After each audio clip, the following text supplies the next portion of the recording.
تصور کن شبی که قرص نمیخوری تا حقیقت رو بفهمی. چیزی میبینی که زندگی تو برای همیشه تغییر میده. مچ همسرت رو با دختر همسایه تو خونه خودت میگیری. این پایان داستان نیست، تازه شروع ماجرای خیانته. به کانال سایه های خیانت خوش اومدید. ما در اینجا سرگذشت واقعی افراد رو روایت می کنیم. افرادی که مدتها نتونستند اونها رو به زبون بیارند و این کانال به اونها امکان رو میده که تجربیات تلخ زندگی خودشون رو با شما در میون بذارند. و ممنون از شما که با شنیدن سرگذشتشون ما رو همراهی میکنید. فریبا هستم، تک فرزند خانواده. نور چشمی پدر و مادرم بودم. خانوادم خیلی دوستم داشتند و منو با عشق بزرگ کرده بودند. هر چیزی که میخواستم برام فراهم میکردند. پدرم شغلش آزاد بود ولی نمیذاشت توی زندگیم کمبودی رو احساس کنم. بعد از اینکه دوران دبیرستان رو تموم کردم برام پشت سر هم خواستگار می اومد. اما پدرم هیچ کدوم رو قبول نمی کرد و می گفت حالا وقت ازدواجش نیست. اما مادرم می گفت نباید بخت دخترمون رو خودمون با دستای خودمون ببندیم. برای هر دختری تا یه مدتی خواستگار میاد. بعدش دیگه کمتر میاد یا اصلا نمیاد. واسه خاطر همین وقتی پسر همسایمون به خواستگاریم اومد و شرایطش از بقیه خواستگارا بهتر بود، مادرم قبول کرد و پدرم رو هم راضی کرد.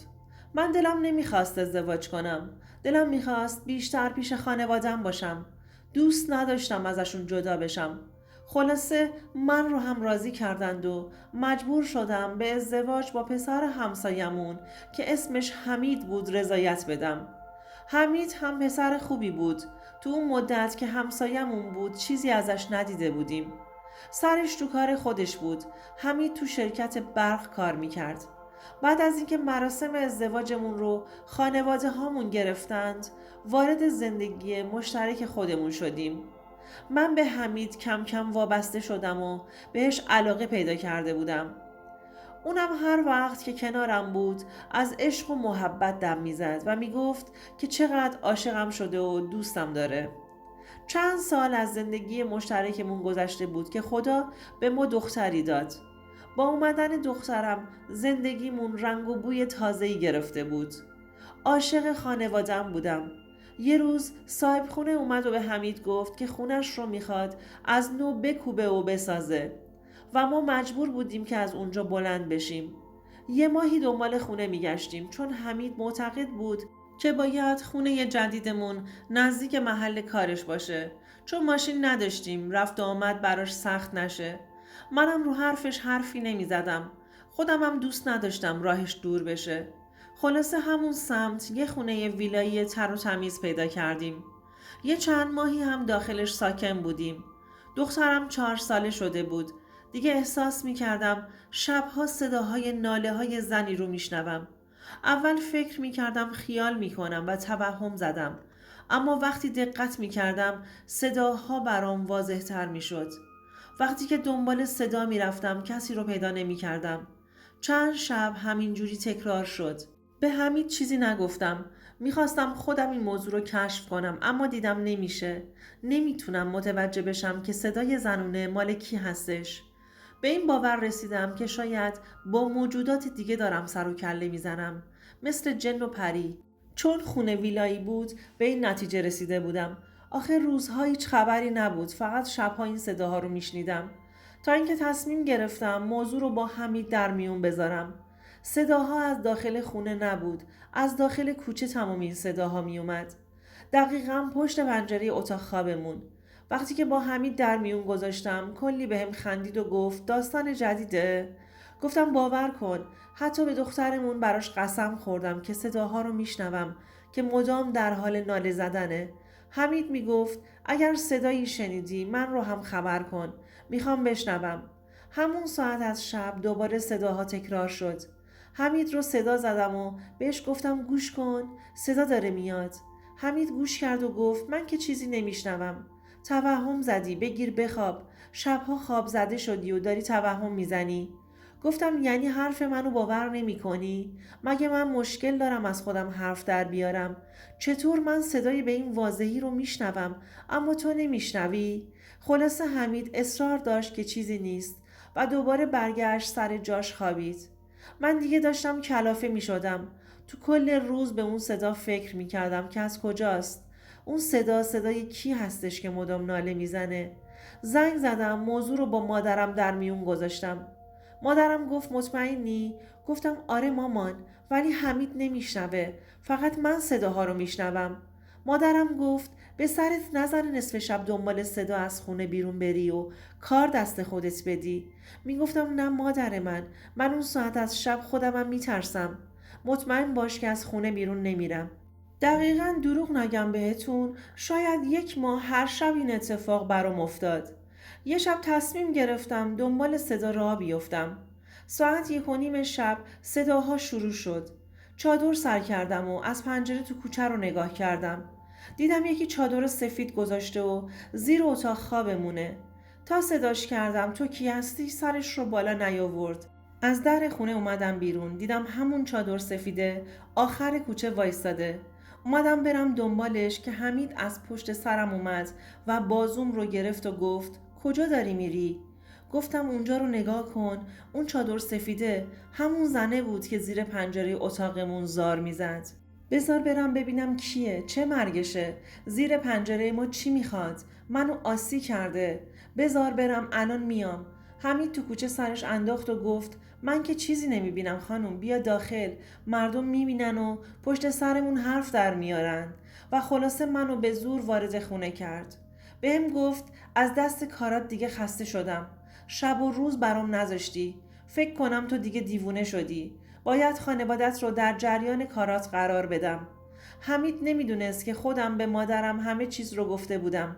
فردای اون شب حمید هم به مادر خودش هم به مادر من زنگ زد و اونا رو شب به خونمون دعوت کرد که اونا هم حال روز منو ببینند.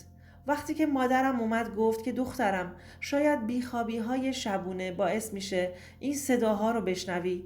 مادر شوهرم میگفت بذار پیش یه فالبین بریم، شاید اون متوجه بشه. اما بهشون میگفتم من واقعا صدای اون زنه رو میشنوم و حتی یه بارم دیدمش. مادرم همش برام چش ابرو میرفت که جلوی مادر شوهرم این حرفا رو نزنم. مامانم اینا شب رو موندند. بازم اون صداها شروع شد. مادرم رو بیدار کردم و گفتم مامان پاشو، شروع شده. بنده خدا مادرم خودش رو به پنجره رسوند. مادر شوهرم هم با بیدار شدن مادرم از خواب بلند شد و همراه حمید به داخل کوچه رفتند، اما چیزی ندیدند. مامانم هم صدایی رو نشنید. حمید به مادرم گفت من فردا فریبا رو پیش یه دکتر متخصص میبرم. صبح برام از یه مشاور روانشناس وقت گرفت. وقتی رفتم و براشون همه چی رو توضیح دادم بهم گفت فیلم های ترسناک تو این چند وقته ندیدی؟ یا مشکلی از بچگی نداشتی؟ گفتم نه آقای دکتر، هیچ کدومشون، ولی واقعا شبهای اتفاق برام میفته. دکتر برام داروی آرام بخش نوشت. به واسطه اون دارو شبها راحت میخوابیدم. اما من مطمئن بودم که خبرایی هست. چند شب دارو مصرف کردم. اون داروها روی من اثر زیادی داشت. باعث می شد تا خود صبح بخوابم و هیچ چیزی متوجه نشم. روز که می شد وقتی از خواب بلند می شدم سرم سنگین بود.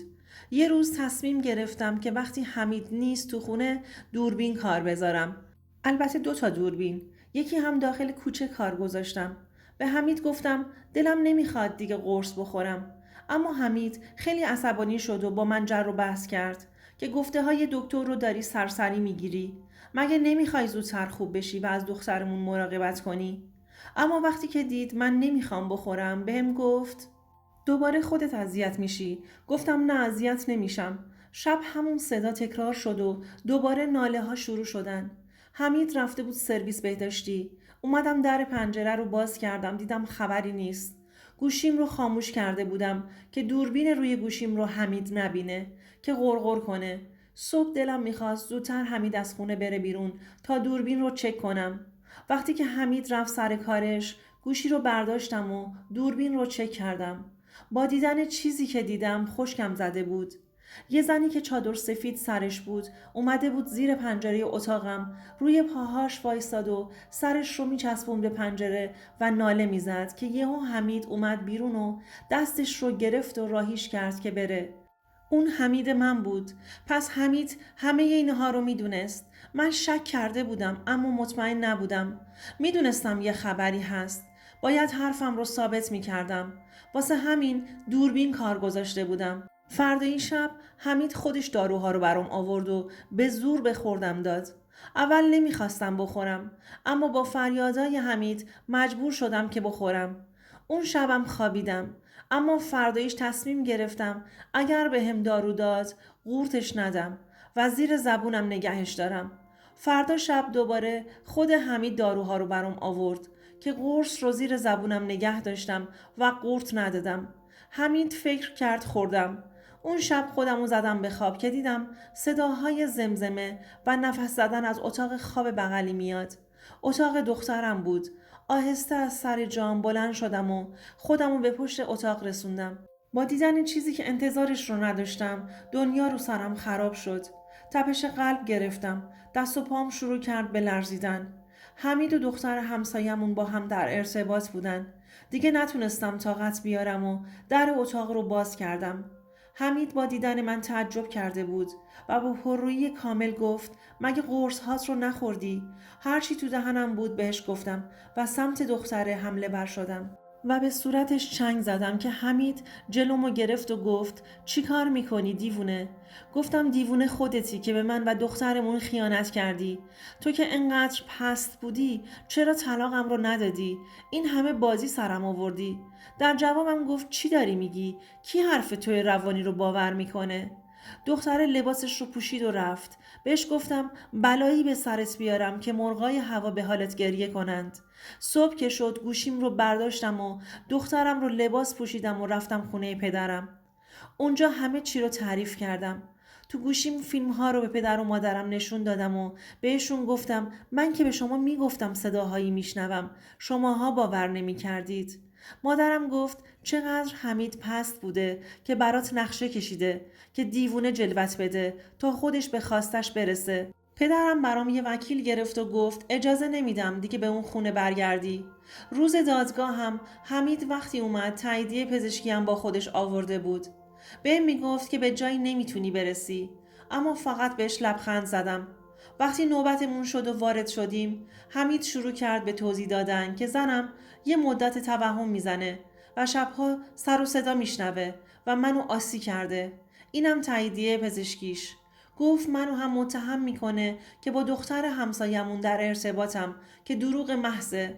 قاضی رو کرد به من و گفت حرفهای شوهرت رو تایید میکنی؟ گفتم نه، هیچ کدوم از حرفاش رو. اگر اجازه بدید من میخوام بهتون چیزی رو نشون بدم. گوشیم رو در آوردم و بردم به قاضی نشون دادم. حمید چشماش درشت شده بود. نمیدونست چی دارم به قاضی نشون میدم. قاضی با دیدن فیلم ها رو کرد به حمید و گفت چطور به خودت این اجازه رو میدی که در محضر قانون دروغ بگی و تهمت بزنی؟ حالا برات یه مدت حبس میبرم تا اینقدر راحت با روح و روان هیچ انسانی بازی نکنی و به کسی تهمت نزنی. برای ارتباط نامشروعت هم شلاق و جریمه نقدی در نظر میگیرم. باید مهریه خانومت رو تا قرون آخر پس بدی تا تو باشی با کسی این کارا رو نکنی. طلاق همسرت رو هم باید بدی. حمید ساکت مونده بود. بعد متوجه شد که خونه رو دوربین گذاشته بودم. دیگه کاری ازش بر نمی اومد. حمید به سمت زندان رفت و منم همراه دخترم به زندگیم در کنار پدر و مادرم ادامه دادم. الان چند ساله که از این ماجرا میگذره و حمید بعد از بیرون اومدن از زندان داره ماهیانه مهریه منو پرداخت میکنه. شنیدم که زندگی اسفناکی هم داره. اما من خوشحالم که از اون زندگی پر از استرس بیرون اومدم و سعی خودم رو میکنم که دخترم تو زندگیش آرامش داشته باشه. دوستان عزیزم، اگر شما هم به این نوع سبک از محتواها علاقه‌مند هستید، این ویدیو برای تو هستش. لطفاً برای دیدن ویدیوهای بیشتر ما رو سابسکرایب کنید و ممنون که تا انتهای این ویدیو با ما همراه بودید.